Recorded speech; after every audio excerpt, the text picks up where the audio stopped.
This episode is brought to you by Audi. The road is calling. Embrace the thrill of the drive with the all-new, fully electric Audi Q6 e-tron. Featuring effortless power, serious acceleration, and advanced Audi tech. It's not just a new EV. It's a new way to experience driving. The all-new, fully electric Audi Q6 e-tron is here. The next chapter of Audi starts now. I was never really a runner. The way I see running is a gift, especially when you have stage 4 cancer. I'm Anne. I'm running the Boston Marathon, presented by Bank of America. I run for Dana-Farber Cancer Institute to give people like me a chance to thrive in life, even with cancer.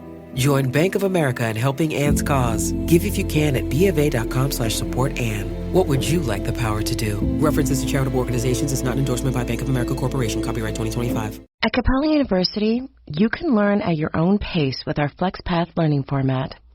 Take 1 or 2 courses at a time and complete as many as you can in a 12-week billing session. With FlexPath, you can even finish the bachelor's degree you started in 22 months for $20,000. A different future is closer than you think with Capella University. Learn more at capella.edu. Fastest 25% of students. Cost varies by pace, transfer credits, and other factors. Fees apply. Imagine that this line represents the time. Present 1985. Future.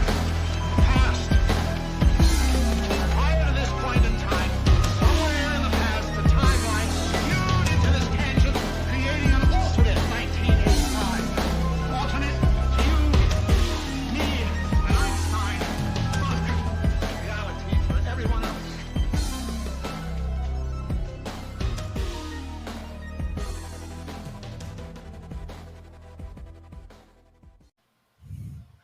Welcome back to the Infinite Rabbit Hole. I'm your host, Jeremy. Today, we have a special guest again for like the 6th week in a row.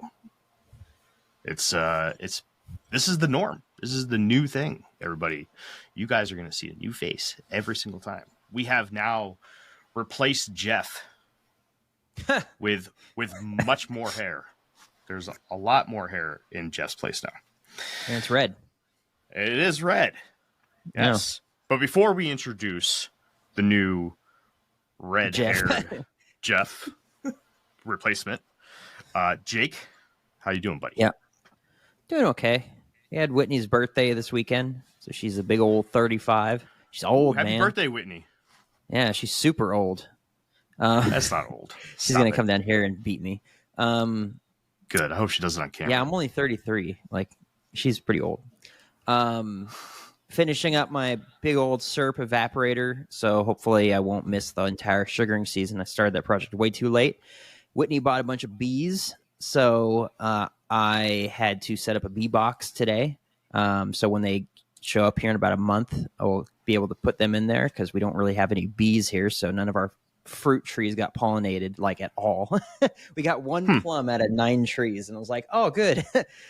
So we're doing the whole bee thing, so that should be fun. And yeah, nothing much. Bunch of chores to do tomorrow. So nice. I got to move couches tomorrow. I get new couches tomorrow. So ooh, yeah, we're crazy. We have a 2-year-old, so we're gonna buy new couches. It's genius. Yeah, it's just, we're not crazy. But anyways, besides that, nobody's here for that. Our guest. Some may say that she's the reason why this podcast even took off in the first place. She's one of the first. Some would say that. Some would say that she is the reason why our Indrid Cold special did anything at all. Some would say that if it wasn't for her, Jake and I would be done podcasting, and we would just. Wouldn't that be nice? Some would say that we would be nobodies, or maybe some people would say that we still are, but maybe we would just be less than, right? Possibly. Yeah. I am proud and happy and excited to bring to you, everybody, the host of the On Wednesdays We Talk Weird podcast, Miss Asherz, a.k.a. Ashley Hilt, a.k.a. author Ashley Hilt. AKA red-haired Jeff. Look, a.k.a. the red-haired, long-haired Jeff. I was gonna try to change my name, but it wouldn't let me. But thank you for that introduction. If it makes you feel any better at all, I'm also nobody. So there's, frankly, I've kind of learned that in the paranormal, there's just only so far you can go. So it does seem that way, huh? It is that way. I promise. Keep your day jobs. Don't tell me what to do. But fair. But yes, thank you for having me back on again. I remember I ended up being in a group chat with a bunch of other nobodies and just a bunch of other people, and I think they forgot I was in the group chat, and they were talking about, like, oh my god, have you guys heard of Infinite Rabbit Hole? Did you see that they had Asherz on for 10 hours talking about Indrid Cold? And they were like, they thought that you guys were like the luckiest people in the world. So Oh wow. I had a great time. Little does everyone know that I kind of forced her to do that. I didn't tell her. Yeah. She had no idea it was going to last that long. Yeah. But it did. We got a question from the chat for real 10 quick. hours straight. It was crazy. Drunk chimed in from YouTube. Is this your first episode y'all showed face? It is not. This must be the first episode that you're seeing live. We're actually recording this live right now, Drunk, just so you know. And he also said she has red hair, so I'm gonna automatically believe everything she says. That's fair. Yeah. Absolutely fair. But yeah, no. For a little while there, we did pair up and we partnered and we did Monster Radio for a little while. That was fun. What happened there?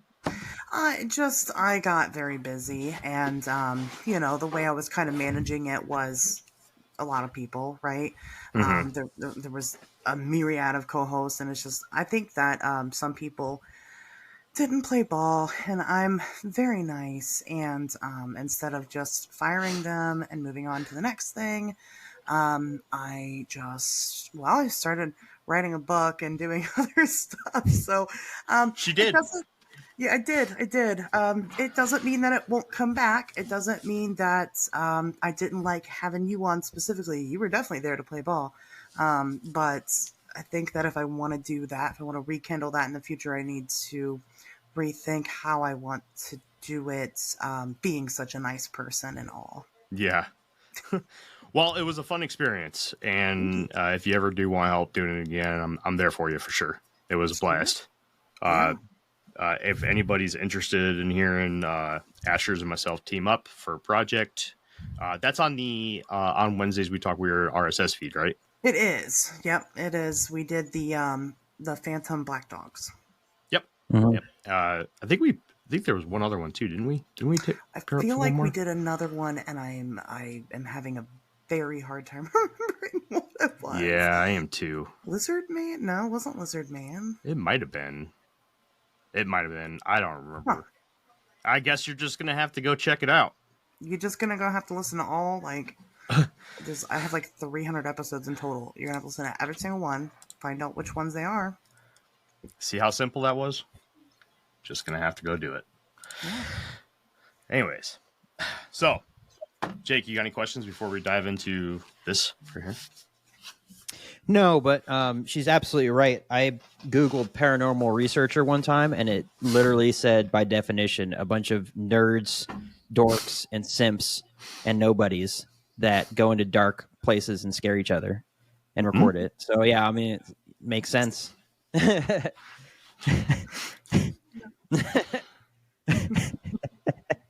She's like, well, goodbye then. It is what it is, This is it's the reality of it. I love this show. It's Well, great. you got to have her say the whole thing about the aliens and the wieners. Oh, no, yeah. Before we jump in the book, we got to talk about Frogman Festival. How was that? That was last weekend. It was. It was fantastic. It always is. I've been emceeing the Frogman Festival since it started. Will continue to do so as long as cartographer Jeff Craig and event organizer will have me. It really is great. So the first year that we did it, Jeff had MetaZoo come, and MetaZoo was the cryptid trading card game people. That's so cool. And they did a $50,000 tournament. So it was a huge turnout, right? It was a lot of people. Well, we went on to go do the second year, and MetaZoo wasn't going to be there. So we didn't really know what it was going to be like. We're like, well, surely it's not going to be nearly as many people. But we were proven wrong. People showed up, probably about, 1,500 people or so showed up. Wow. It went well. So this year, being the third year, Jeff said, "Hey, I think we can make this a weekend event." So we did. So it was both days, Saturday and Sunday. Both days, it went awesome. It went great, and people there are so lively, and I really like it because it's only like 40 minutes away from my house. So everybody there is, to me, a local. Not everybody. People show up from Canada, from as far away as Canada to attend Frogman Festival. But it's nice to put some names to some faces again, especially people that I can kind of get into. What I really like about it is that normally I'm the transplant, right? So I go to a different state. I'm going to go give a lecture on something. And people tell me their stories, and I'm 6 hours away from home. And it's unfortunate because I don't really have the resources to thoroughly investigate what it is they're talking about. Whereas with this, I do have the resources because they're right in my backyard, and I can go to their properties, or I can have a sit down conversation with them. So that's really cool. But yeah, it was great fun. Brought the book. It was the book's official debut. It sold out on the first day before I even gave my talk. So That's so cool. Can't complain. So I can't believe Asherz, we did the Loveland Frogman together. Oh my God, you're right. You're right. We did the Phantom Black Dog and the Loveland Frogman. We're like, what is it? Who knows? You're right. That is the one we How did. great is that? Speaking of MetaZoo, it was probably like a year and a half ago. I had a fan message me on Facebook, and they're like, "Hey, have you ever heard of MetaZoo?" And I was like, "No." And they're like, "Let me send you some of these." And they sent me some cards. Oh, yeah. Yeah. So these are MetaZoo cards. There you go. And so if you're a fan of like cryptids and mythology, lore, and all of that, this is, and you like things like Magic the Gathering, Pokemon trading cards, that kind of stuff, this is your game. This is it right here. Well, they're defunct now, so they did go out of business. Did they really? Oh, no. They really did. They actually, the owner was a real piece of shit. I got drunk with him one time. For real. At an Airbnb during CryptidCon. Yeah, for real. And terrible person. He brought a bunch of people with him. They were all terrible people.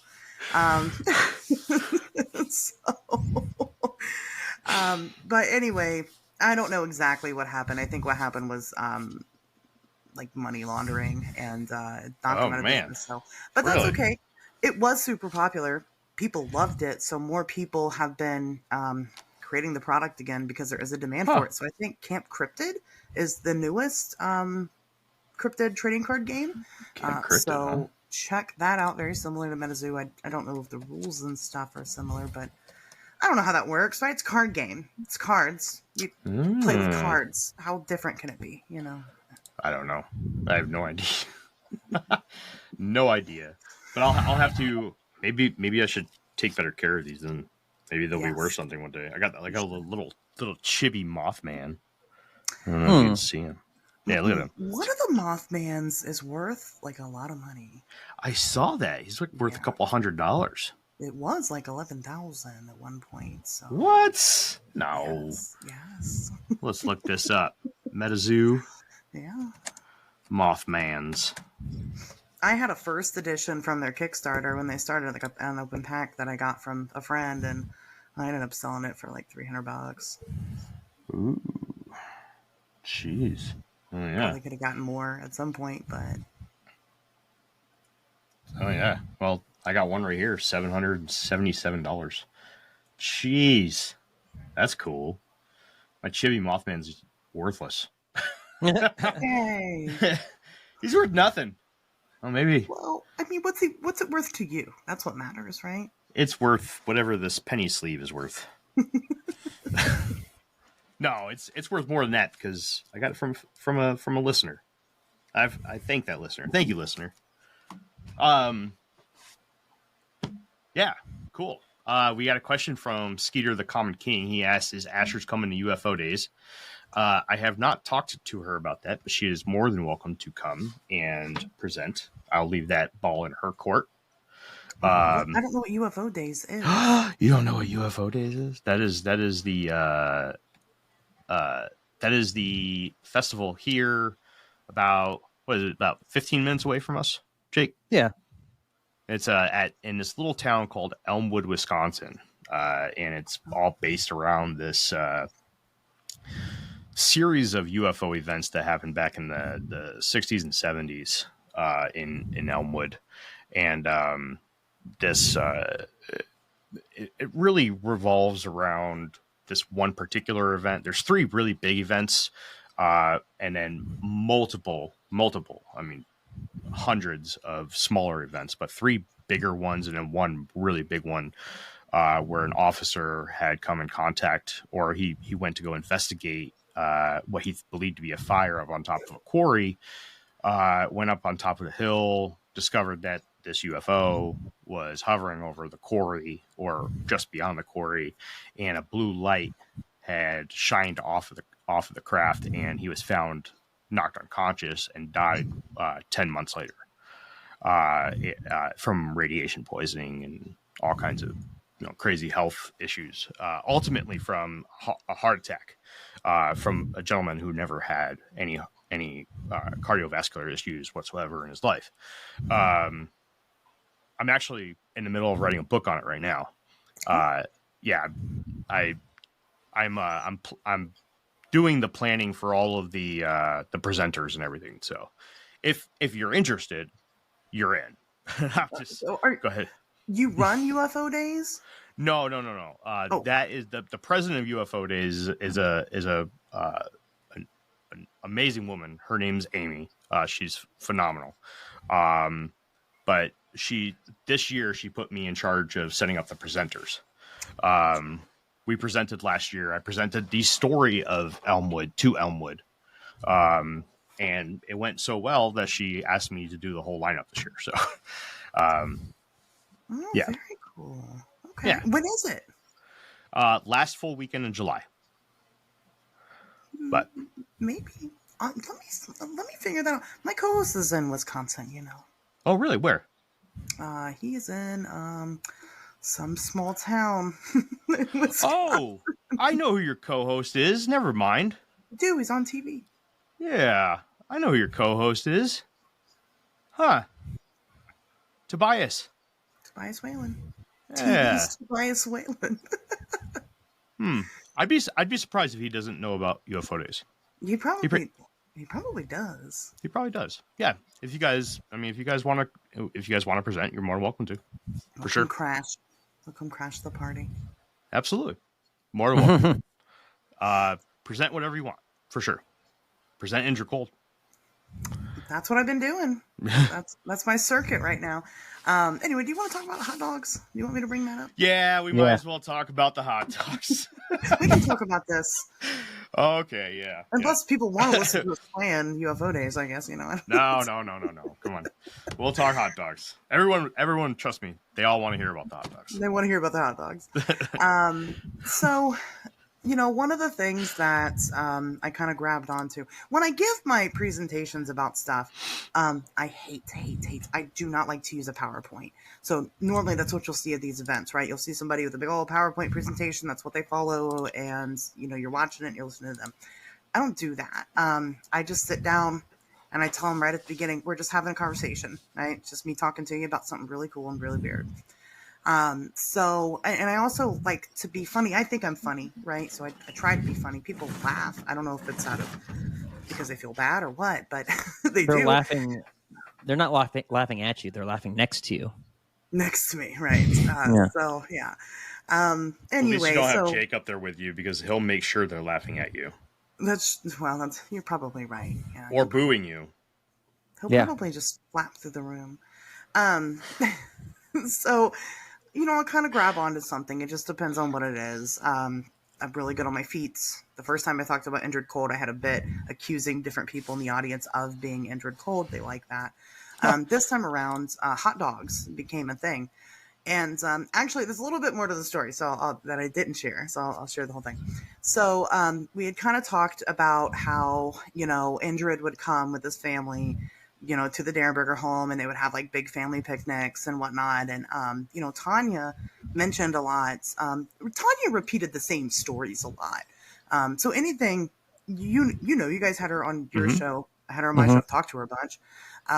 It's all the same stories you can get in Beyond Lanulos, like almost repeated verbatim. Like it's the same stuff. So one thing she talked about was how they were like fascinated by the hot dogs. They were like really thrown off by them because they don't have processed foods on Lanulos. And so I don't remember how hot dogs got thrown into the joke of things for a while, but it did. And at one point in time during my talk, so at the venue that we were at, they served food, they served hot dogs, and I was the last speaker of the day. And they cut in to announce that they were doing a special $1 hot dog. So it was funny. We all had a good laugh. We're like, oh my God, hot dogs. This is over. Let's go get hot dogs. Anyway, so after my talk, somebody comes up to me and they wanted to talk about hot dogs. And they were talking about this connection between UFOs and hot dogs. And I'm just like, okay, whatever. This is silly, but no, they had really good arguments. So they were talking about how there was like one UFO abduction case where the guy was driving down the road and he was driving like a food truck, like a hot dog food truck. And one of the things that ended up missing at the end of his situation were his hot dogs. Then he went on to say, well, it's not just like about hot dogs, right? It's not like they just love hot dogs. It's that there's something about nitrates and UFOs.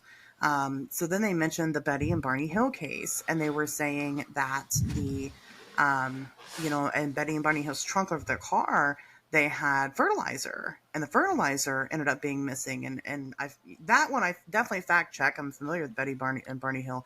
That one was true. I don't know about the hot dog truck guy. But it was super interesting. So now I'm interested to see what the connection is there. I don't know for sure. But I mentioned this, and Jeremy, you got very excited about it. I did. This episode is brought to you by Indeed. When your computer breaks, you don't wait for it to magically start working again. You fix the problem. So why wait to hire the people your company desperately needs? Use Indeed's sponsored jobs to hire top talent fast. And even better, you only pay for results. There's no need to wait. Speed up your hiring with a $75 sponsored job credit at Indeed.com/podcast. Terms and conditions apply. This episode is brought to you by Walmart. New beauty is in bloom at Walmart, and it's all about springtime radiance. From Drybar, Tula Skincare, and hundreds more available online, Walmart has the premium brands you want and this season's on-trend products for flawless, glossy hair and hydrated skin. Big name beauty brands? Check. The things you love? Check. Find trending spring beauty and all you need to look and feel gorgeous at Walmart, on app and online. The PC gave us computing power at home, the internet connected us, and mobile let us do it pretty much anywhere. Now generative AI lets us communicate with technology in our own language using our own senses. But figuring it all out when you're living through it is a totally different story. Welcome to Leading the Shift, a new podcast from Microsoft Azure.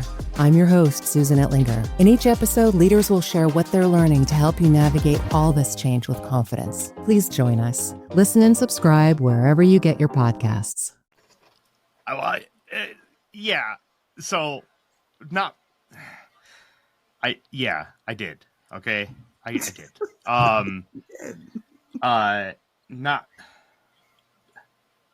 So during my research, because I'm working on a new project right now, which is another podcast, and it's a documentary podcast, so it's there's no talk show aspect to it whatsoever, and it's going to be a really, really nice blend between all this weird stuff and science and physics and chemistry and everything, and I got to really dive into a subject that has been brought up on this show quite a bit, specifically by Jake. And the question that Jake poses quite a bit is, if they are, if UFOs are extraterrestrial or, non-human at all, why do they have exterior lights? Why do they follow FAA regulations? Why do they have a human concept to them whatsoever? It was just a good question. Why is that? And it's something that's always kind of stuck in my mind. It's very, very exciting, and it kind of leans into, well, UFOs could potentially just be human, right? If it looks like human, it smells like human, tastes like human, it's probably Poops human. like a human. It's probably human, right? Mm-hmm. So I read something today while doing my research, and I was like, that is a very interesting view on this. And all I'll say is that it ties in the exterior lighting of UAP with the concept of nuclear fusion. And when you said that about nitrates going missing, I had to do a quick Google search on if there was any connection between nitrites and nuclear bombs or fusion or any nuclear reaction whatsoever. And there is. Back when they were creating the original H-bombs, the hydrogen bombs, they used to use nitrites as the trigger mechanism to create fusion, which is the reaction that causes the splitting of the atom. So basically, think of it like this, right? If you were to take two, baseballs and stick them together with a high-powered spring and pull them apart and let go, what would happen? They would slam back together. Well, that's your electron and your neutron, right? And that spring on the inside is the bond that they have together. That's their potential energy. That's what holds them together.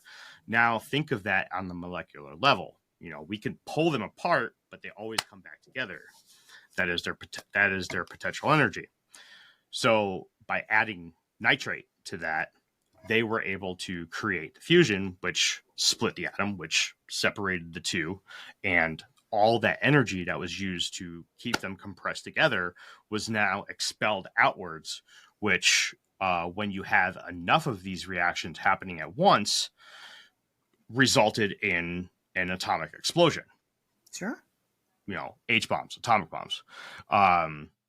Now that somehow ties in with exterior lighting on UAP in my research. And there may be somebody who's listening to this right now that knows exactly where my research came from. So they know what avenue I'm going down. But all I could say is that the first season of the new project is going to be very mind-bending and exciting. So that, I don't know, that just added a whole nother layer to things. So yeah. Now we just have alien beings out there stealing hot dogs and fertilizer from people. And the whole Betty and Barney Hill story was really just to steal shit out of their trunk. It's wild, man. It's crazy. Love it. Yeah. Well, I mean, if you've read the book at all, then you know that probably then these were just humanoids, right? The little sticky fingered counterparts to all the other aliens, I guess, that love to steal shit. Oh, I'm sorry. I don't know if I could say shit on the show. Yeah, you're fine. Okay. So my solution was to say it twice, right? Just for it to cancel each other out. Yeah. That's how it works. Anyway, very cool. Very exciting. Wow. Yeah. Yeah, it is. It is. Man, I really want to. I can't wait. Anyways, let's talk about the book. Sure. Let's talk about the book. So this is the first time I really got a chance to talk to you about Indrid Cold. Yeah. Since Tanya's passing, which is sad. That sucks. I did get to read your book. I can't say that I was able to spend a ton of time on it, but I did get to read through it. And there's a few things in here that I did get the pleasure of going over with her, which was nice to see that it's finally in print. Mm-hmm. I'm very, very, very happy to see that. That's amazing. Specifically, Demo Hassan, the picture of Demo. Yep. That's awesome. What was the other one? There was one more, and I was like, oh man, that's so cool that she got that in there. Hold on, I want to say it was in chapter 2. I'm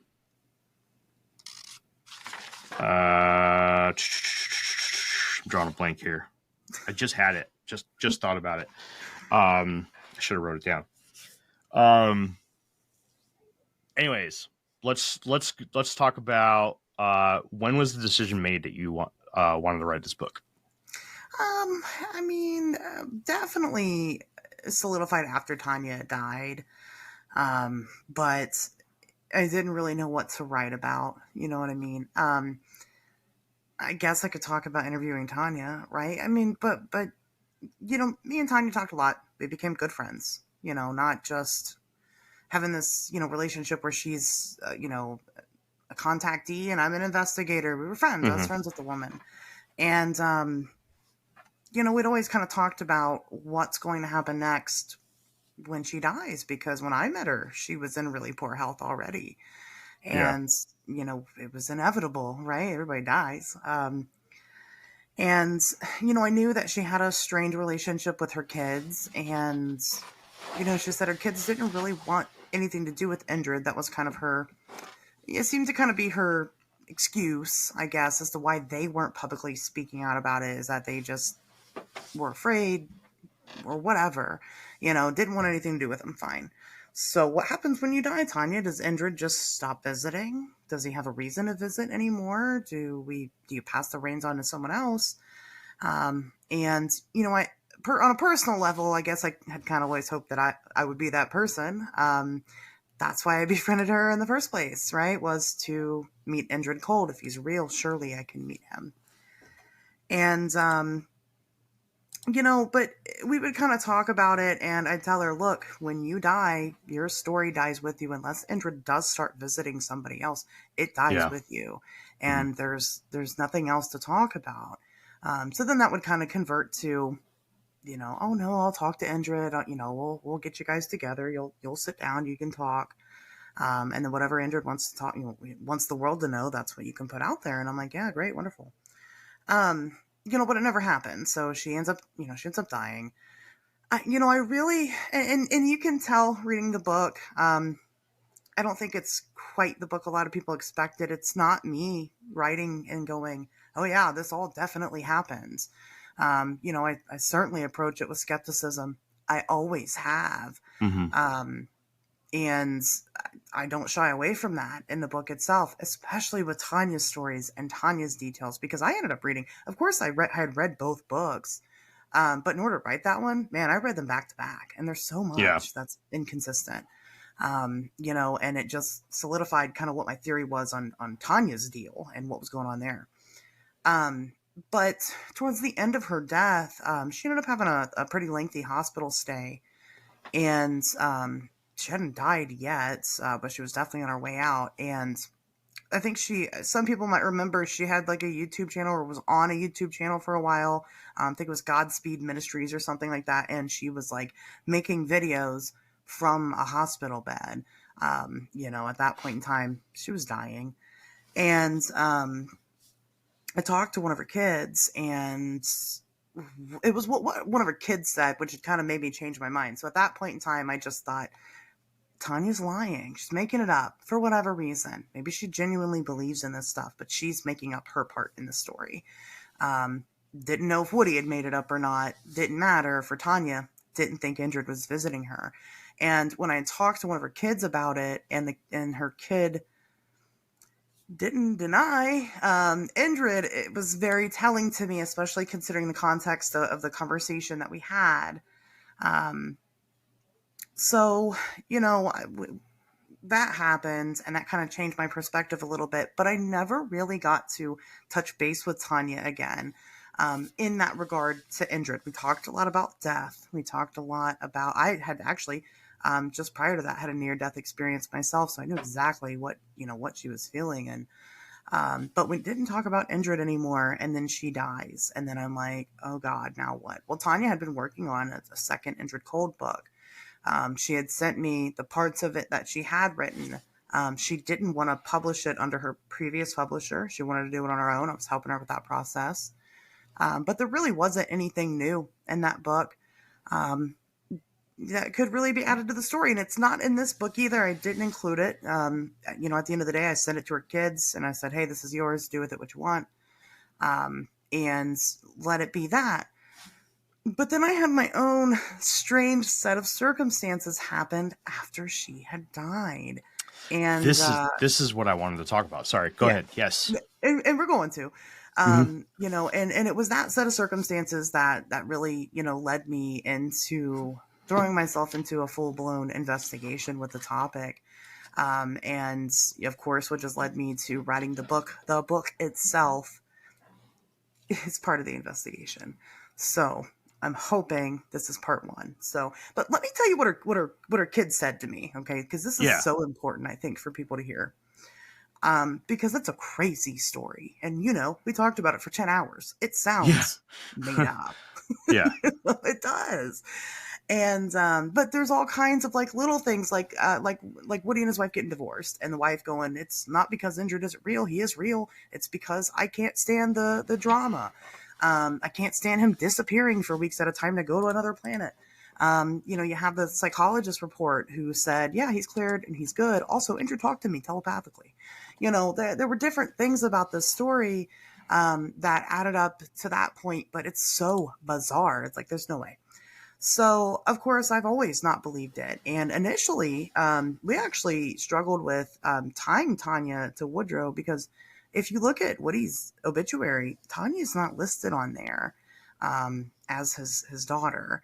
Really? And she's not. And so we did a little digging. And then if you look at other things like in Visitors from Lanulos and you compare it to like genuine ancestry records, his wife's name is different.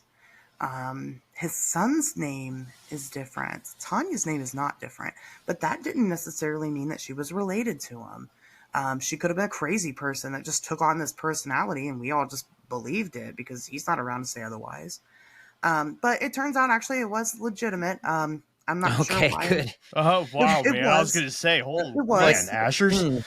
Dropping bombs over here. This Jeez. wasn't in the book. What? No, it turns out Tanya was adopted. So Woodrow Danbury wasn't her biological dad. But that's important.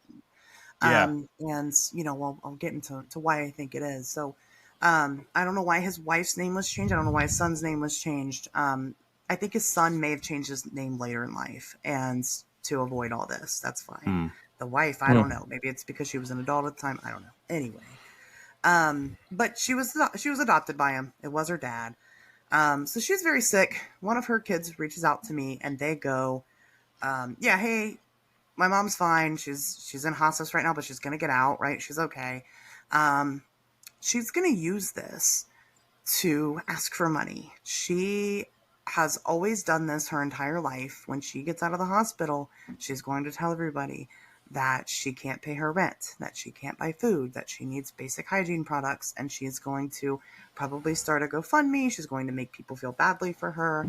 Again, they said, I don't talk to her anymore. And there's many reasons behind it. She was an accomplice to our abuse as kids. And I mean, this person had nothing nice to say about their own mother. And so I thought, here it is. Perfect. they're going to tell me that the whole Indrid thing is a ruse, right? It's all fake. It's all made up for money, which is what we all kind of maybe suspected for a long time, right? Let's be real. Right. Yeah. And, then they ask me, well, how do you know my mom? Because their mom is a 60-something-year-old woman in West Virginia, and I'm a 30-year-old redhead in Ohio. We're very different people. And I tell them, I'm like, oh, because of the Indrid stuff. And they just go, oh, yeah, I know Indrid. Leave it at that. Says nothing more about it, goes back into trauma dumping all over me about their terrible childhood and how awful their mom is. And, I didn't want to push anything. And I said that to them. I said, we're going to have to talk about this another day. Well, you don't have to talk about it another day, but I'd like to talk to you about this some other time about Indrid. And then we just kind of started talking about bad parents because I'm same, right? So, we went that route. It was very odd. It was a very strange thing to confirm because none of her kids have ever come forward and talked about this publicly. And I've tried, since then. It was that same kid who reached out to me that let me know that Tanya had passed, but we haven't talked since then. And it's not like I haven't tried to reach out to them. I have. So it kind of took a little longer than I wanted to for the book to come out because I didn't want to steal their story, I wanted to give them a chance to jump in and, share their piece, and it just never happened. So anyway, that was really interesting. And that has kind of been the theme the whole time for the Indrid Cold stuff, is that every single time I am so sure that this is bullshit, something like that happens. So there's that part of it. I'll let someone else talk for a minute. Switch to Verizon Business and get more from your internet without paying more for your internet. Get LTE Business Internet starting at $39 a month when paired with a Business Unlimited smartphone plan. That's unlimited data, and with it, unlimited possibilities. Start saving today with Verizon Business, ranked #1 in small business internet customer satisfaction by J.D. Power. Starting price for 25 megabits per second internet plan with savings, plus taxes, fees, and economic adjustment charge. Terms apply. For J.D. Power 2024 award information, visit jdpower.com/awards. Wow, this house is cute. But can I really get in the game in this economy? I do have savings, and I am responsible-ish. I should bury it. I'm being wild. But what if I'm not being wild, though? Could I actually score a... Kick off your home buying journey with Zillow's new BuyAbility tool. It makes it easy to find out what you can afford, so you can get off the bench and onto the playing field with confidence. Check your BuyAbility, only on Zillow. Hey, this is Bill Simmons from the Bill Simmons Podcast, here to tell you that Michelob Ultra is giving you the chance to win tickets to the NBA Finals. That's right, the 2025 NBA Finals. Just head to michelobultra.com/NBA Finals. Michelob Ultra Courtside NBA Finals Sweepstakes. No purchase necessary. Open to U.S. residents, excluding Maryland residents. 21 up. Begins at 9 a.m. EST on February 16, 2025. Ends on May 5th, 2025. See official rules at michelobultra.com/rules for price and details. Message and data rates may apply. Void where prohibited. Jake, you got anything? I mean, when I was asking Tanya stuff about her story and everything, I think at one point she had mentioned something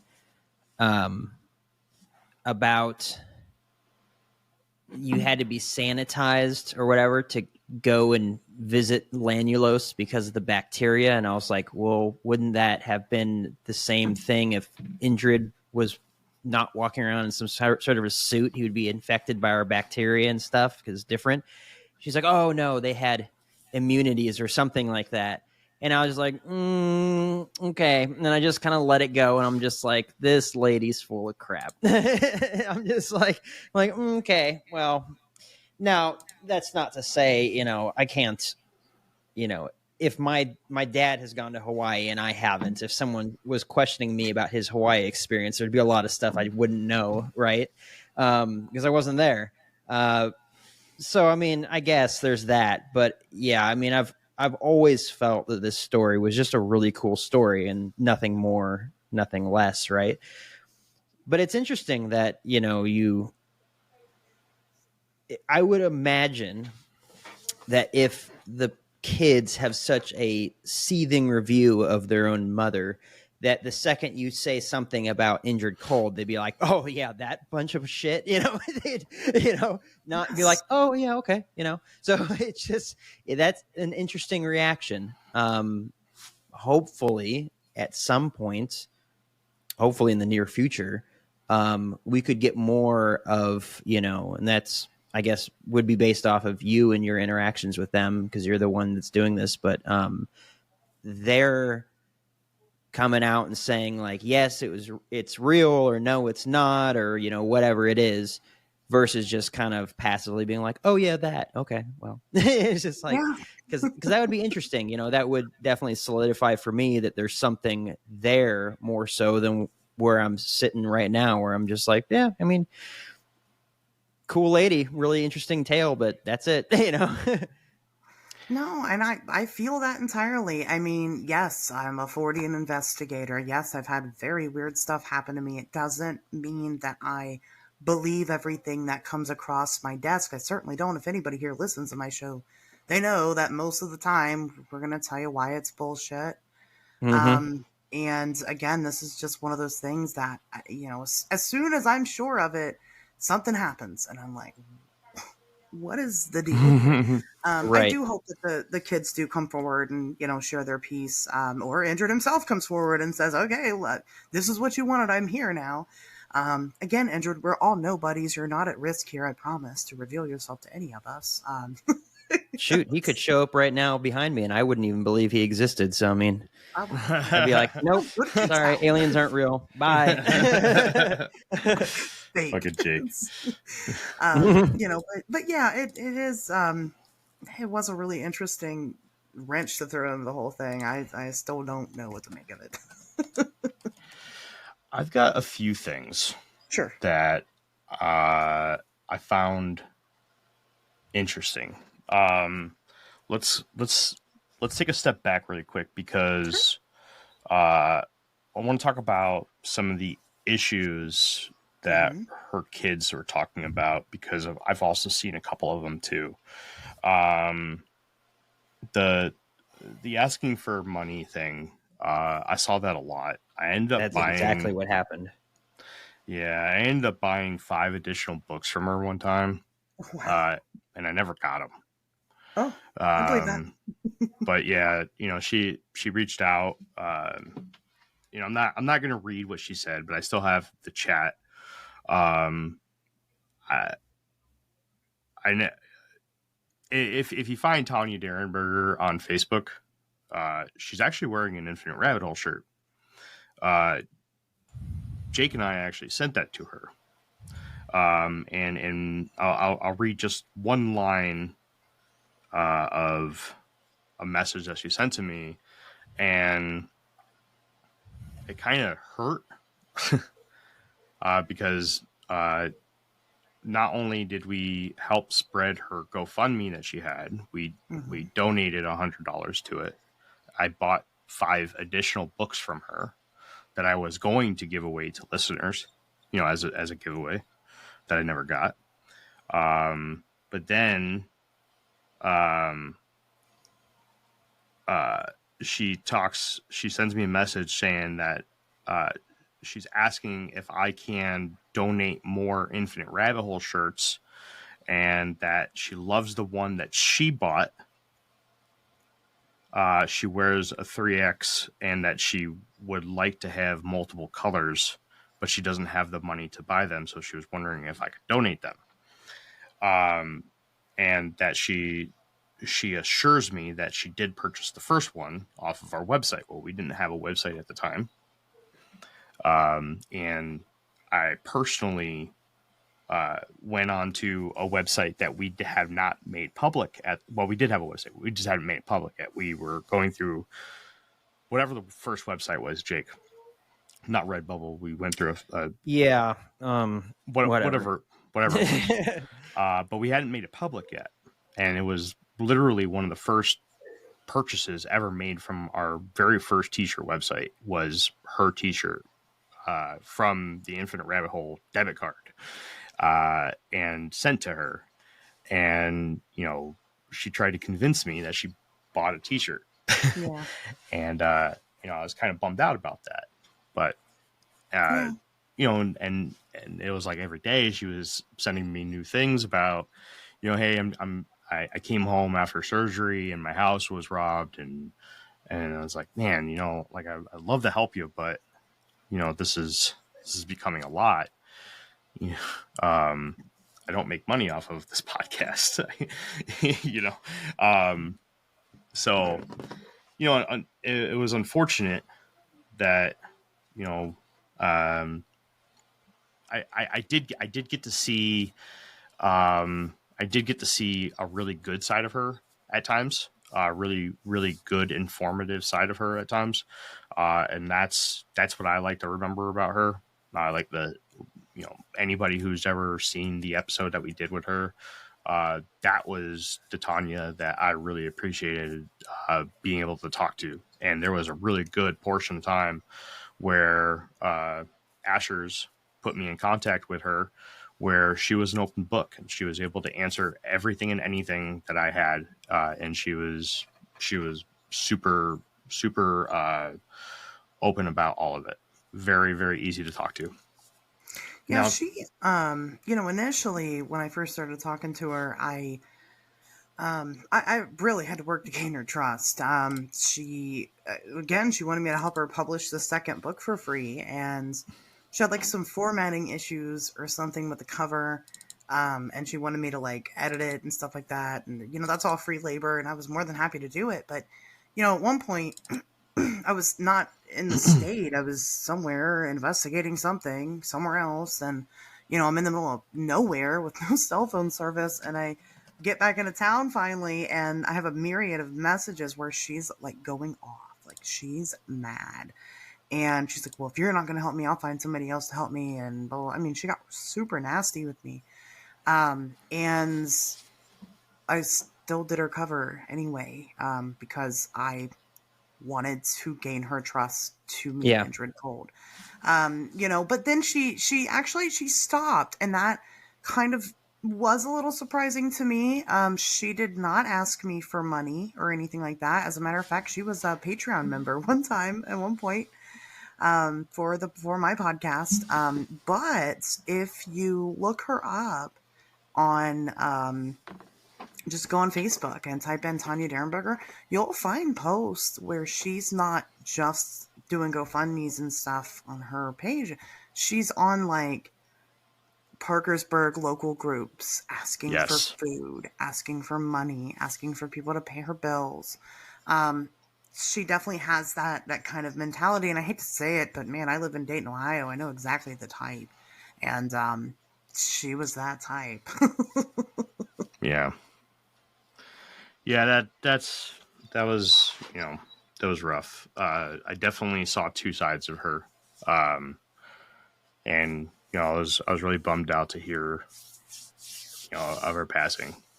But I want to dive into the Indrid Cold story because I've also flip-flopped between bullshit and not bullshit for the Indrid Cold story quite a bit. And so, shoot, it was in November or October of this year, or last year, 2024, when I did a 4-part series on the Hollow Earth, when I convinced myself that Lanulos may be in the inside of the Earth. And have you ever heard of the abduction story of Carl Higdon? I don't think so. Carl Higdon. Give me just a second. Okay. It involves an awful lot of probing. Is there hot dogs? There's not. There should be. It would make the story better. I'm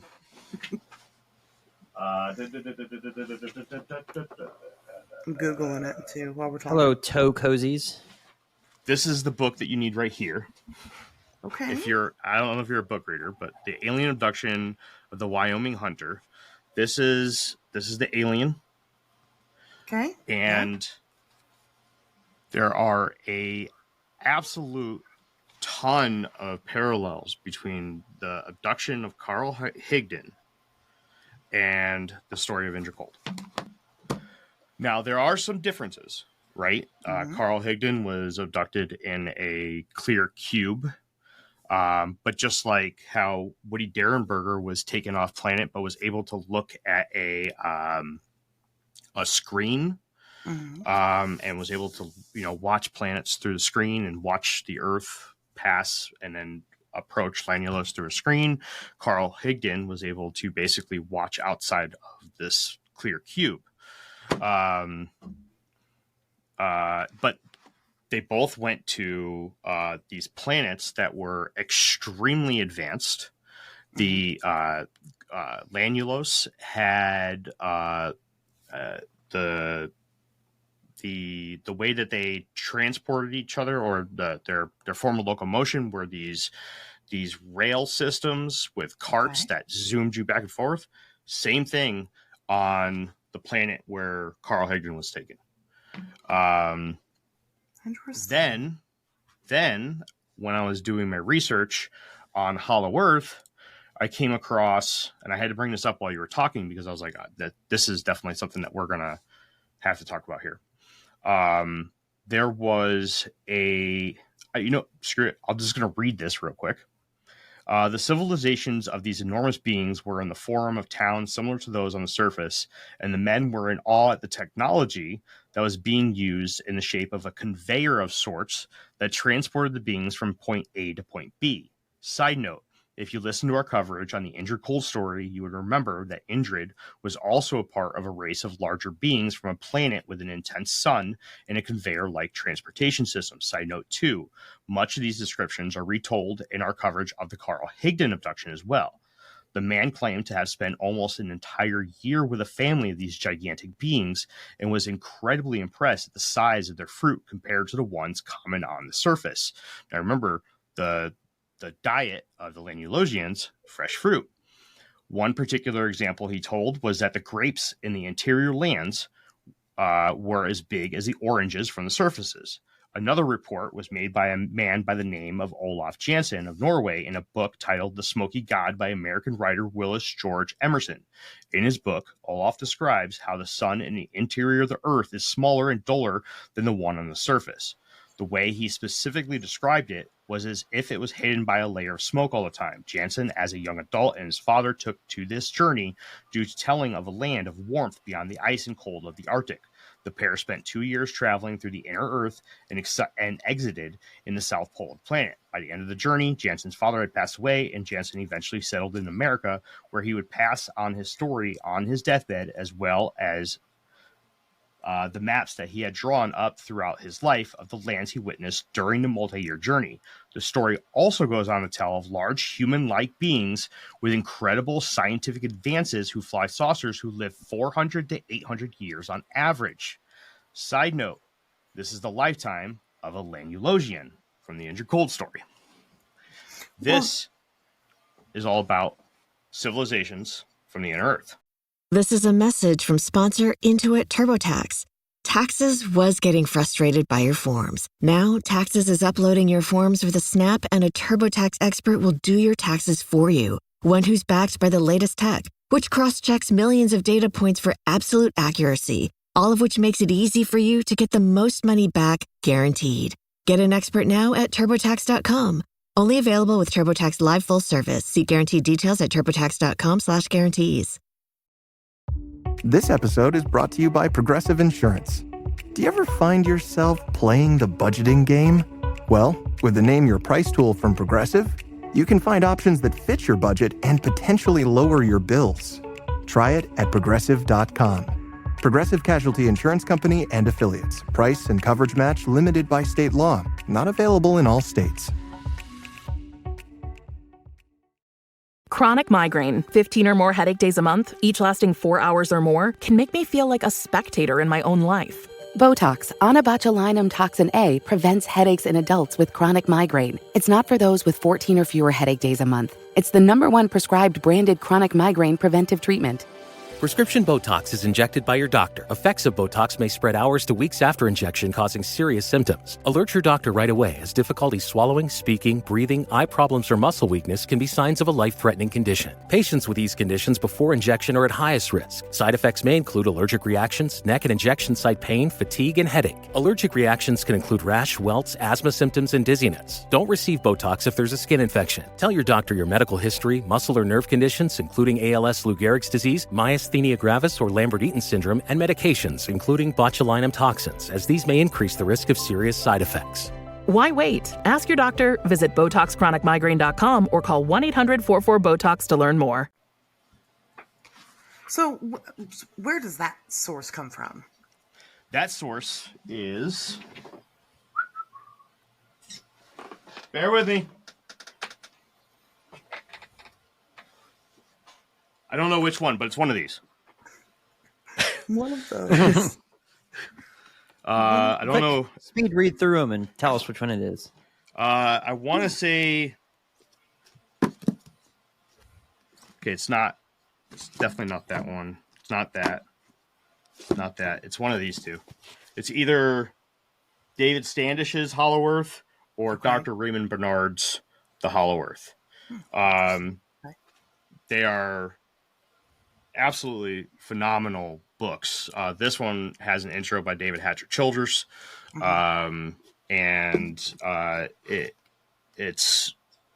I don't know. It's absolutely, these books are incredible. I'm not going to talk about those ones because they're not incredible. But these two are absolutely incredible. So yeah, there's other things too. I'm just not going to take up the entire episode by talking about all that. But just to draw some parallels for you, if you want to do some side research one day, the Carl Higdon story and Hollow Earth is something that you might want to look into. You know, there's some differences, but not anything that is major. Joe Simonton, the Space Pancakes guy. You know that story, Space Pancakes? Yes, that's Wisconsin. He described the aliens that cooked him up the pancakes as very Italian looking, which is also very Indrid Cold adjacent, right? And then the Lanulesians. This is hard to get used to. Tanya called them Lanulosians. Woody calls them Lanulesians. I've called them Lanulosians. You know, obviously, we need Indrid to settle this for us, right? The people of Lanulos. How about that? They're one of their religious stories is about their discovery of, not their discovery, but the gift of telepathy, right? Yep.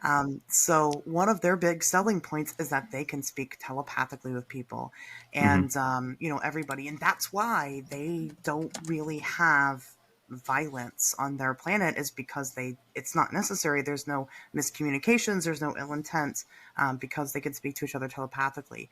But the origin story of that is that Earthlings crash landed on Lanulos.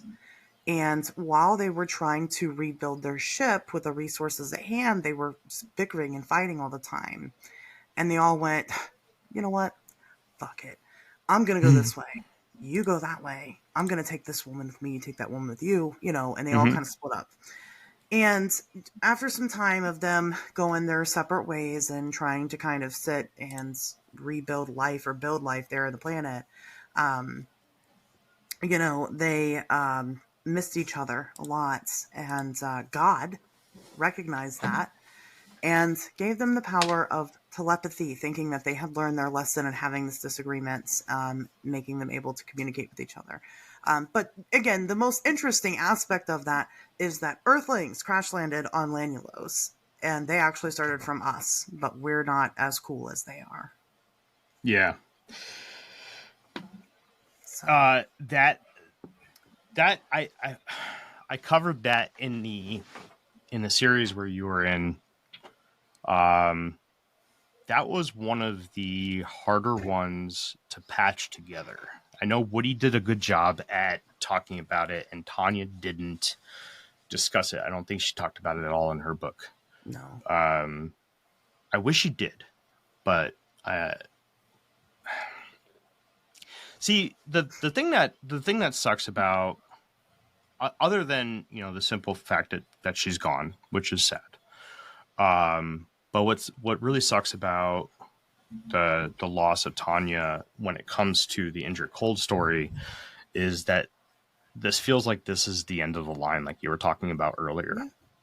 And that's where I was really getting to when I was saying, you know, it's really, really cool that you got some of this stuff down on black and white, because as you've mentioned in your book, you're not taking the words, or you're not retelling Woody's or Tanya's story. No, you're filling in the blanks. Yeah. And this is for anybody listening, right? This is what this book is. This is Asherz finishing some unfinished work is what this is. This is the details that were not included in Tanya's or Woody's books. So highly recommended that if you want the entire story of the Indrid Cold story, you need to grab Visitors from Lanulos and Beyond Lanulos from Woody and Tanya, and then grab Asher's book as well, because she's going to fill in a lot of the gaps and add additional information that never made it out because Tanya's life unfortunately ended. Now, I am excited to hear, like you said before, that she was working on another piece and that you passed it on to her children.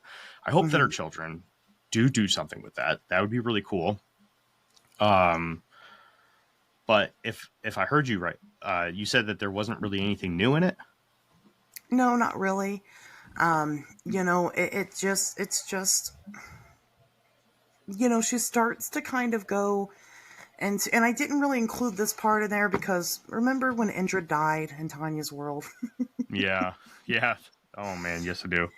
And that just kind of muddied the waters a little bit more. You know, she kind of goes into, I mean, I guess I'll just say it, more details about like where he was staying, kind of potentially the healing process that he went to. So, you know, she says he did get into like a spaceship accident. But he was found by a mountain mama. He was found by some woman in Appalachia in Kentucky, and went and stayed there. And, you know, I think a lot of that has to do with Hellier, and kind of the direction that they were going with, because remember in Hellier, they allegedly knew where, I think where Indrid Cold lived at one point. And it was in a small town in Kentucky. And, you know, that was no secret, right? That was all, you watch it right now. It's free on YouTube. Yeah.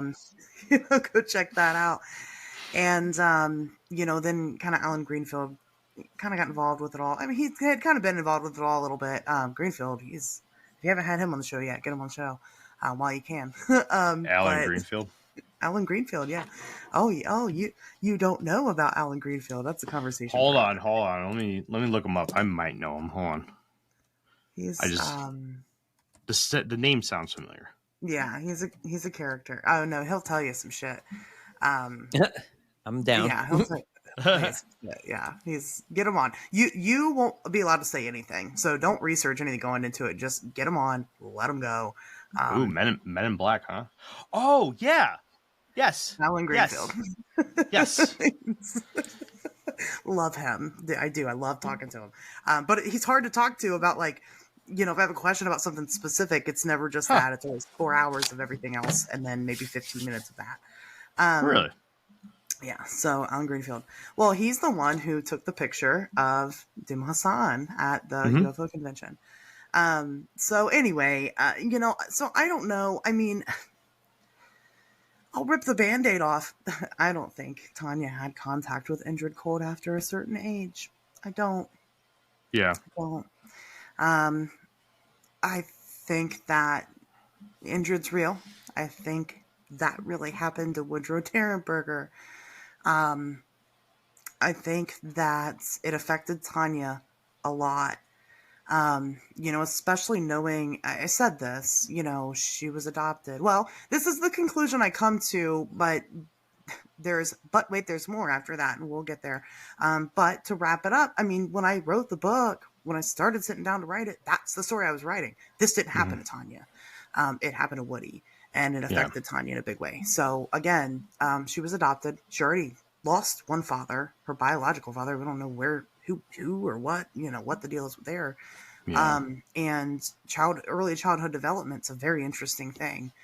So she gets adopted by this man who takes on that role. And I think they did have a really loving relationship. But again, she's 4 years old when this happens. And when this happens, it took her dad away. And I think that was really damaging for her. The way that she speaks about Indrid is the way that you would speak about your dad that you love. She talks about how Indrid's her protector. He's always going to make sure that, nothing bad happens to her. And he's always kind of just barely there when something unfortunate is happening. And Tanya had a very unfortunate life, and there was always something unfortunate happening to her. She talks about Woodrow, like, oh, I was the daddy's girl. I think she said it on your guys' show. I was the daddy's girl. And no, she wasn't. Maybe she was initially, but she wasn't after all this happened. He was never home. They got divorced when she was a teenager, and her mom moved them to a totally different state. And then her and Woody didn't seem to have a relationship after that. I think that all of that was real. I don't know if his family came and they ate hot dogs in the backyard. I don't know if that's true. I feel like it probably wasn't, but that doesn't matter. I think that Tanya did use this story eventually to cope. And then she learned that she could gain things out of it. And that's what I thought. That's what I was sold on. That's the story. But I don't know. I'm not so sure of that now. No, it's a breath of fresh air to hear you say that, because it's, being in the community, you're always hesitant to say things like that, sure. Right? Because you never know who you're going to piss off. Especially in the stupid world that is Facebook freaking groups and Twitter and Instagram, and and everyone's got their stupid opinions about stupid things, and it's somebody out there, or a lot of people out there, may be really attached to the Indrid Cold story, especially, I love, thank you so much. This is the thing that I wanted to say. This is what I forgot. Thank you for calling out the stupid smiling man bullshit. Yes. That is so stupid. I called that out in my series too. It's so stupid. I don't know where the hell they got that from. Sorry, but it's ridiculous. There's no connection between the Grinning Man and Indrid Cold. There is. What are you getting all worked up over? The Grinning Man. There is a paranormal entity known as the Grinning Man, right? Okay, but it's not Indrid Cold. It's a completely separate entity, and it has nothing to do with Indrid Cold. Okay, Indrid Cold isn't watching you sleep. He's not, hanging over you. He's not the reason why you have. He's not watching you sleep. He's watching Asherz sleep, probably. Maybe. Yeah. So. He's just like this. He's like, I read your introduction. I'm here. Yeah, I'm here. You gotta kiss her on her forehead and whisper sweet nothings. Tanya said you were looking for me. Sorry, that was bad. That was terrible. I hope it happens that way. I just hope it happens. I don't care how it happens. I just want it to happen. That would be cool. That would be really cool. Could you like that would I want it to happen, not to freak you out, but I just want it to happen because I want Tanya to prove us all wrong. Right? You know what? If it happened that way, nobody would believe me. Let's be totally real. They wouldn't. They Wake up because you feel something tickling your toes and it's Indrid Cold at the foot of your bed. It's like that Bill Murray story that goes around every little bit. He went in, he ate the French fry, and he looked at the person and said, "Nobody's going to believe you." And he's right. Nobody believes them. That's what it's going to be. Oh man, that's great. Yeah. But yes, there's a weird smiling entity that has a creepy grin on its face, and people see it, and I get tons of reports of people seeing it, right? Especially being the Indrid Cold person, and that's not Indrid. It's not just Indrid. not. Are they seeing something? I'm sure, but it's not Indrid Cold. But I totally agree with you that the Indrid Cold story is a Woody Derenberger story. I agree that I do not believe. You know, I hate to say it out loud because I don't think I've ever said it out loud, you know, because I respect Tanya, you know, and I don't want to be that guy, and I'm hesitant to say it, but I don't believe that Tanya ever had an adult relationship or a relationship with Indrid Cold in her adult life. You know, she may have had a relationship with one of his kids, you know, when they brought him over. But I think the only thing that you can really look as canon is the Indrid Cold book. You have to be careful when you get into Tanya's book. You have to be really careful when you get into Gray Barker's book. And you have to be careful even when you get into John Keel. And I love John Keel. Yeah. I absolutely adore John Keel's work. I just love his mind. I love everything about John Keel. But even, you know, when you get into the Mothman prophecies, you got to be careful with some of the information that he had gotten a hold of, because you have to look at his sources. You know, he trusted Gray Barker a lot, and we've learned that Gray Barker wasn't really the best of sources. You know, after he passed away, it all came out that he literally had the opinion that a lot of this was bogus, and he had, you know, came out from his wife that he had admitted to her multiple times that he was doing this just because this paid the bills. Yeah. You know, and if you look at the books that he wrote, he had a multitude of new information that nobody else did on all the big subjects. I wonder why, you know?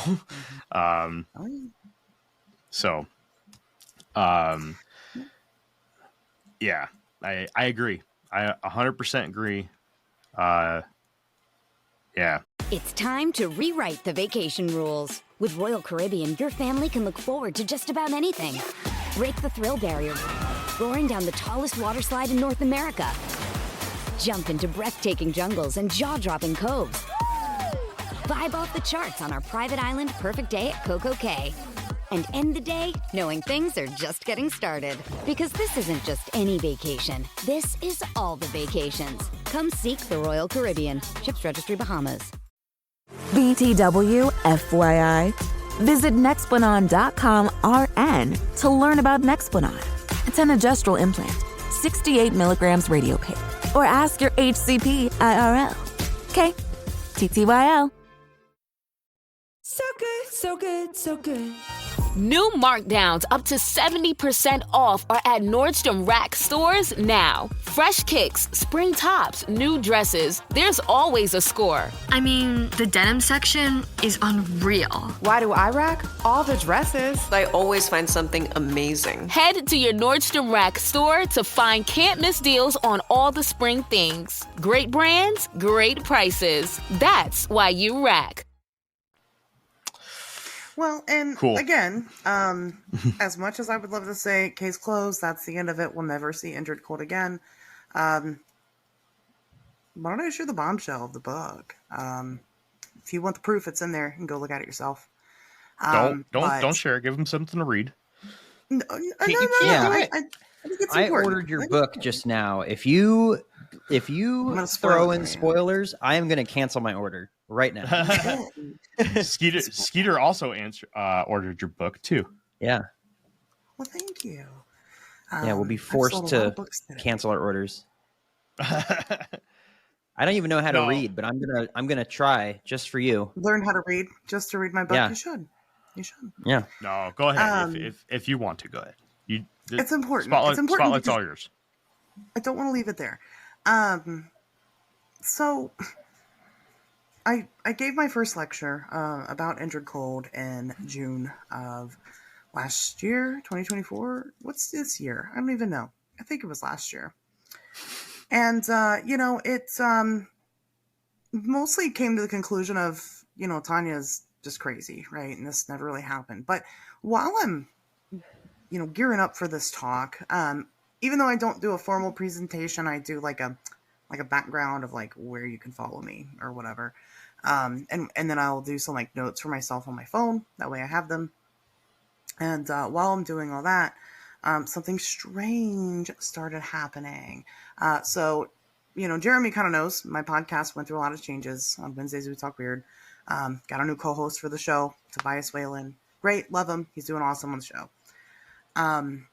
We kind of have these meetings every little bit. The show definitely went from a little more amateur to a little more professional kind of recently. And we're trying to spitball out different ideas, right? And what do the kids love? We want to get a younger demographic attracted to the show. And what do they love? They love TikTok, short form content. Me and Tobias are both millennials. He's an elder millennial. I'm on the younger end of the spectrum. But we don't know how to TikTok. We're not good at that. So, which is crazy because everybody says I'd be great at it, and they're probably right, but I don't know how, y'all. So, we're talking about just throwing some clips up on TikTok of the podcast, getting people to go listen to the actual thing. How can we learn how to do this? And I was like, well, I'll download it again. I've had it before. I couldn't figure it out. Let me download it again. I'll play with it. So I do. I download it again, log in with my same credentials, and I start getting a weird notification. And the notification would say, Tanya Derenberger is following you. And I was like, weird. The first time it happened, it was just her name. And I went to the app, I opened it up, and it'll tell you all your notifications, right there in order, just like any app. And there was no new notification of anybody named Tanya Derenberger following me. And she was already dead at this point, at least by a year, right? And so I closed it, didn't think anything of it, right? TikTok, it's the Chinese app. It's got lots of issues. Apps do that. All apps do that, yeah. All apps have those issues. But then it happened again. And then it started saying Tanya Derenberger and, 9 other people are following you. And I'm like, what is this? And I go to the app. And I could see where, like, somebody followed me, like, weeks ago. And I'm like, okay, does Tanya even have TikTok? I go and look. She does have TikTok. Was she following me? She was following me. As a matter of fact, TikTok will tell you exactly the date that somebody started following you. And she started following me back in February. Actually, it was Valentine's Day, right before she died. So definitely, I wasn't active then at the time. It was her TikTok account. It was definitely hers, but no activity on it at all because she died 2 months later. And but this kept happening again and again and again. And so I go and I give the talk about Indrid. Even though I didn't get any Indrid Cold leads, I did get a super interesting lead. I actually ended up having a breaking story over in the podcast, so you should go check that out, about a guy named Jack Overby, who had on his gravestone, transcribed on his grave, deceased had contacts and conversations with outer space life from the year 1928 until death, which is a whole, like I said, that's a whole rabbit hole, and I didn't really catalog it in the book. I might do its own book on it. But somebody was like, could that be Indrid? And I'm like, I don't know. Hell, 1928, that predates Roswell. That predates modern ufology. That does. Super interesting story. Not Indrid Cold. The beings he saw were like an ethereal skeleton and a little green man that came from space. Anyway, so, kind of got busy with that story a little bit because somebody had approached me and asked if I knew anything about the gravestone. It was on his and his mom's gravestone, and I'd never heard of it. And nobody had. I thought I'd be able to go home and Google search what these gravestones were, and nobody knew the story. Eventually I found out the story, and I just found that out like 2 months ago. So awesome. Anyway, so I'm also trying to come up with some explanation for this TikTok situation. Meanwhile, I'm also looking into different ways to try to communicate with Indrid Cold. If he's real, surely I can reach him. I know he speaks telepathically. What can I do? I start doing spirit box sessions. I made an Indrid Cold shrine in my bedroom. Because if you want to contact certain gods and goddesses, that's what you do. I'm going to start, it hasn't happened yet, but I'm going to start doing CE5 sessions. Are you really? I am. Yeah. When it gets warmer outside, I sure am, to try to contact Indrid. I found a medium, a couple who's a husband and wife medium who claims to talk to not ghosts, but aliens, and tried to kind of get them involved. I'm like, great, you can help me talk to Indrid. They wanted to charge me like $200, and I'm not paying that. So it's not happening. But I'm definitely, looking for other ways to try to make contact with this guy. Right. And so far, nothing's worked. Doesn't mean nothing will, just so far, nothing has. And all the while, the Indrid Cold the Tanya Derenberger notifications continue. And, got to the point where I was like, okay, I started posting them every time they happened on social media, and people were like, oh, it's just a bot account. They've just created a new Tanya Derenberger account. It was none of those things. It just wasn't. There was no indication that it was. And so eventually I get the bright idea to message the account myself, and I said hello. And it didn't send. The message didn't send on TikTok, and that was weird. Maybe about a month later, I don't have it in front of me. Sometime later, I get the notification again. I send another hello, and it didn't go through. And at this point, I was getting like multiple notifications a week, and I would sit and I would, catalog what it was I was doing at that time. Was there something significant to what I was doing compared to when I was getting these messages? I found no correlation. But one time it popped up and I messaged it again and I said hello, and the message sent, and I said Indrid ? And it sent, but Indrid Cold left me on red and never responded. That's a piece of crap. It really hurt my feelings. But true story. I've got the screenshot of it in the book. She does. Go look at it. That actually happened, and the notifications have stopped ever since then. So, and I know that sounds so stupid, right? It's TikTok, woman. This isn't proof of anything. I guess so. But before this point, every time I did a show about Indrid Cold, we wouldn't be able to get through it. We'd have to reschedule for another day. We'd have connection issues.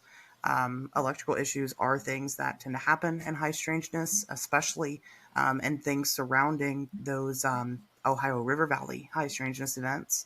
Oh yeah. Different things. I was telling my daughter about it one time, and she was she plays this game. It's called Slime Rancher, and she was on the Wikipedia page. And while we're talking about Indrid, all of a sudden the whole Wikipedia page crashes. And it's like, again, none of this would matter on its own, but it's the fact that it would happen every single time. That was fucking weird. And so, here I am now in the next logical step that I had. I wanted to try to investigate a little bit more, because the book, I'll be honest with you, I'm self-conscious about its size. I wanted it to be big and thick. And, but, oh, God. there's nothing else to add right now. And I needed to get it out there because I need everybody's help to try to maybe come up with some more ideas. Maybe we can all do a session together. We can all do CE5 together while we sit and meditate and try to make contact with Indrid. I don't know. I'm here for it, man. Whatever it is, it sounds nuts, but if I'm going to go off the deep end, I'm diving in head first. Let's do it. Well, like I said, it's definitely an accent piece, right? I don't think you have anything to worry about. Anybody who knows the Indrid Cold story knows the value of the information that's in it. It's good stuff, right? It's very valuable additional information, and I like the way that you approach it, right? You clearly say that you're not here to rip off Woody or Tanya, right? You're here to add to their story because neither of them are here to do it, right? Which is great. That's the way it should be done.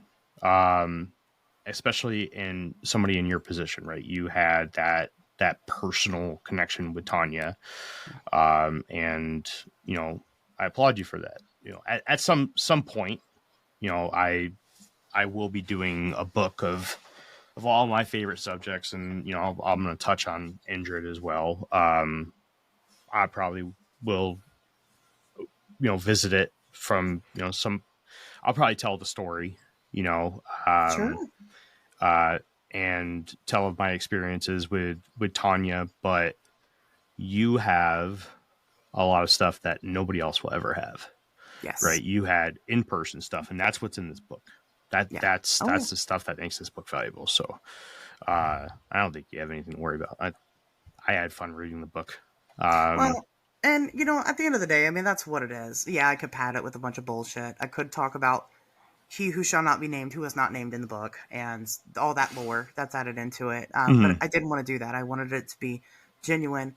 You know, that's the hard part. I think I mentioned that in the book. That's the tough part about the Indrid Cold story, is that there are some very inconsistent resources for it. There's not a good reference guide.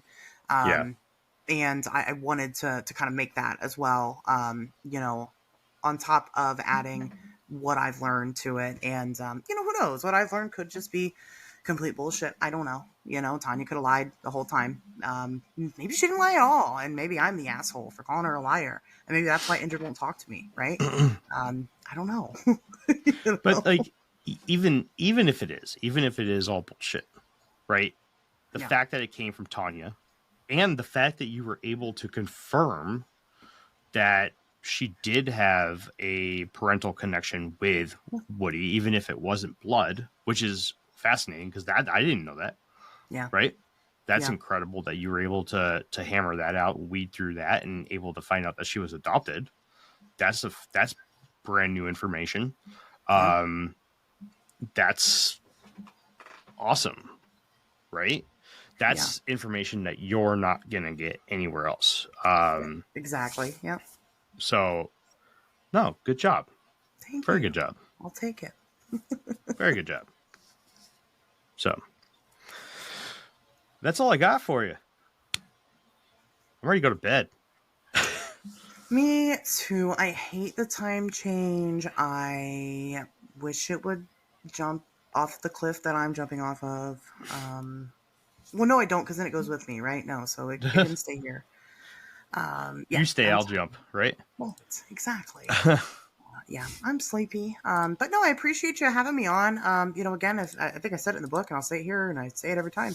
If you or anybody you know has a relationship with Indrid Cold or Dimo Hassan or Carl Ardo or Clennell. I like Clennell. I think he seems down to earth.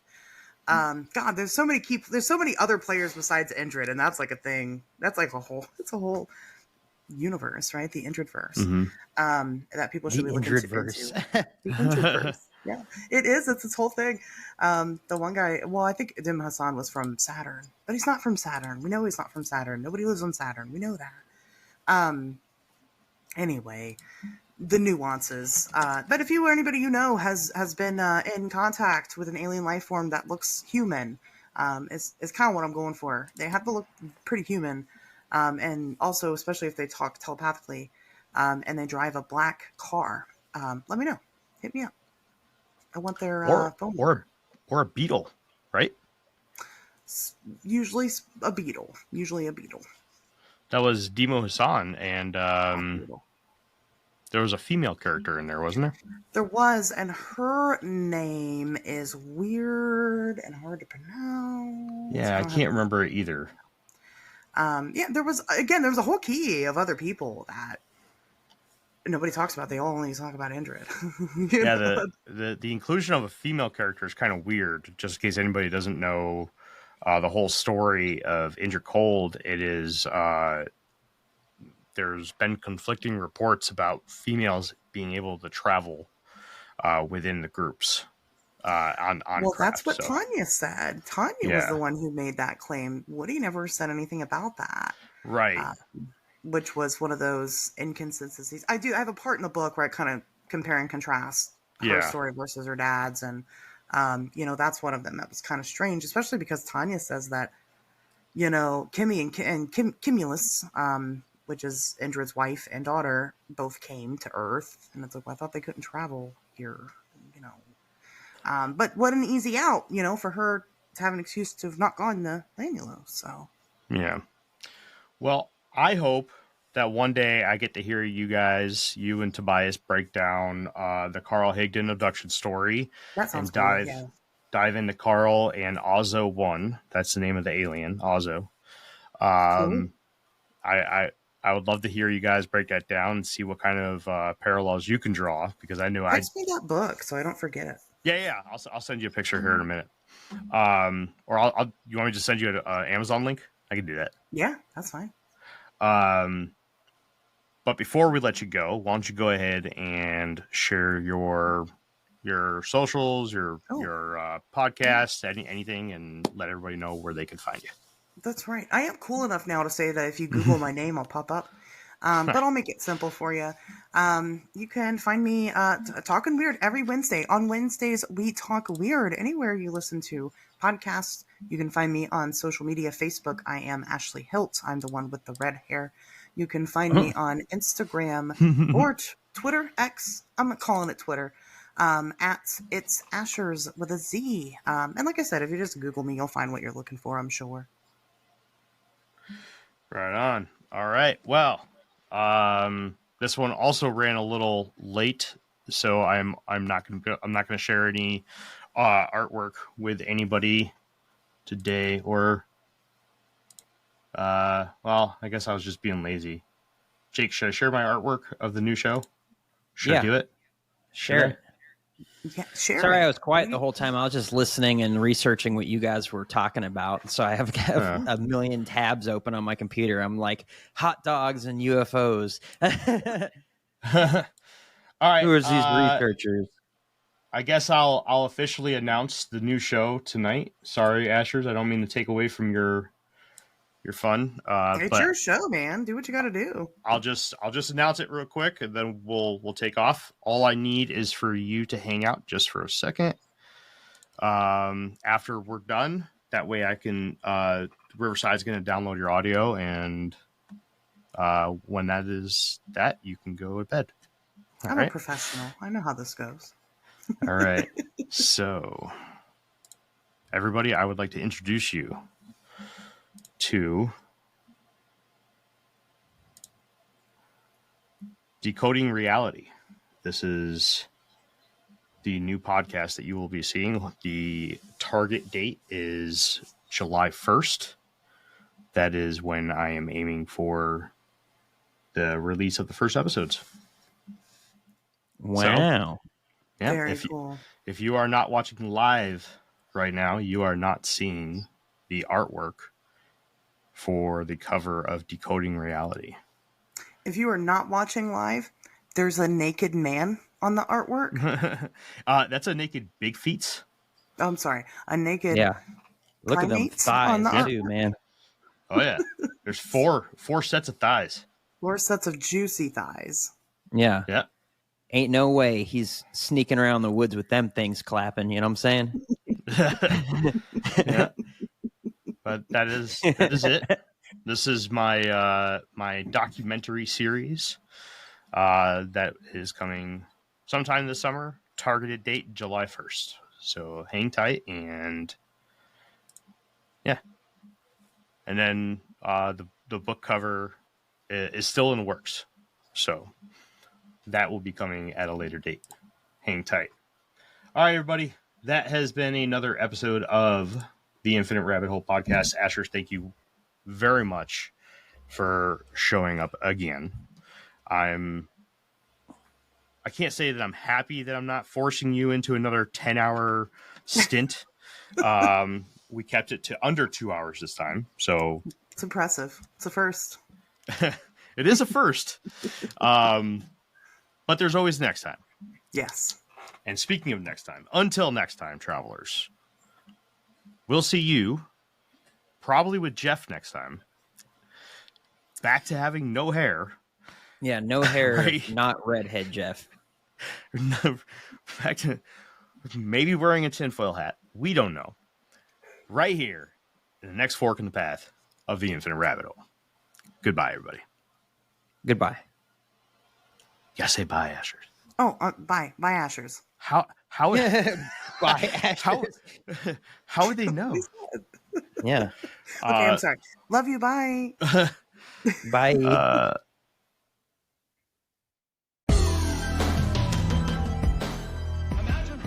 Hey, everybody. Thanks for checking out the Infinite Rabbit Hole podcast. If you're looking for more of our stuff, head on over to infiniterabbithole.com, where you can find links to all the podcast players that we are available on, and even our video platforms such as TikTok and YouTube. While you're there, make sure to check out all the links for our socials and hit that follow so you know when all the new stuff from our podcast comes out. And until next time, travelers, we'll see you right here in the next fork in the path of the Infinite Rabbit Hole. Bye.